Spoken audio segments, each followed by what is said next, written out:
Okay, so here we are. Well, I'm going to talk about one of the more exciting features of factions right now. We're talking about the victory point tiles and the credit point tiles that are placed on the board. These tiles make the game very customizable and add a ton of replayability to the game.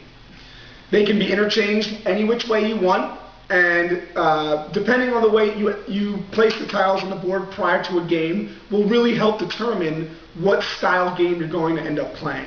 Whether it's a more of a ranged game or an up-close battle, that all depends on the different placements that you put together, the different variations that are put together on the board. So the credit point tiles are very valuable. They add resources to your army throughout a game, and they can play a very big role in getting bigger creatures out or getting your creatures out more quickly. It all depends on your approach to each game that you play. The victory point tiles, as implied in the name, are very important because the object of the game is to obtain X amount of victory points. That can be decided with your opponent prior to start, and it plays a very big role in the game, obviously. So there you have these two different tiles that can be interchanged all over the place. A particular example I'm going to show you right now are a few different ways you can change up the board. So let's take a look real quick. Okay guys, so here we have our board layout. Let's have some fun with this. I want to change things up. I'm going to show you a couple different layouts that lend themselves to different styles of battle. This particular battle right here is a very close range melee style battlefield, because you can tell a lot of the credit points, a lot of the victory points are in the center of the board right here. So this particular board would lend itself to an up-close type battle. You choose your faction a certain way, you choose certain characters that may lend themselves well to that style battle, but that's up to you. You can see how fast we can change this.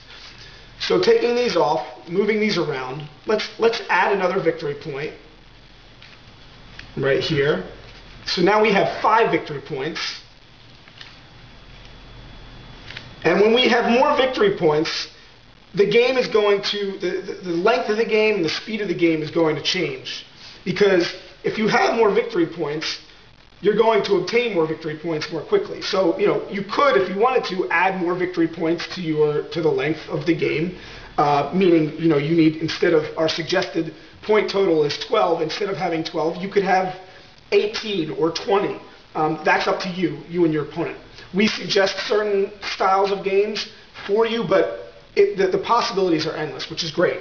So in this particular situation, now that we have 5 victory points, and the credit points are pretty, widely arranged here, you could pretty much take any approach you want. You could take a ranged approach, kind of sit back a little bit, and maybe take one side, or you can, just rush up into the middle. That's up to you.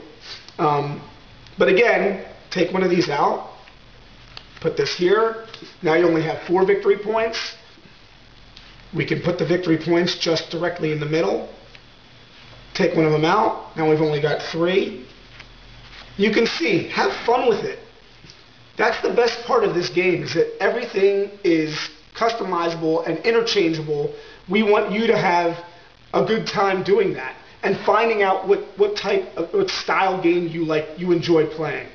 So there you have the layout of the board and customization. I'm going to move on to another video here and talk about the factions and how to customize them. So enjoy.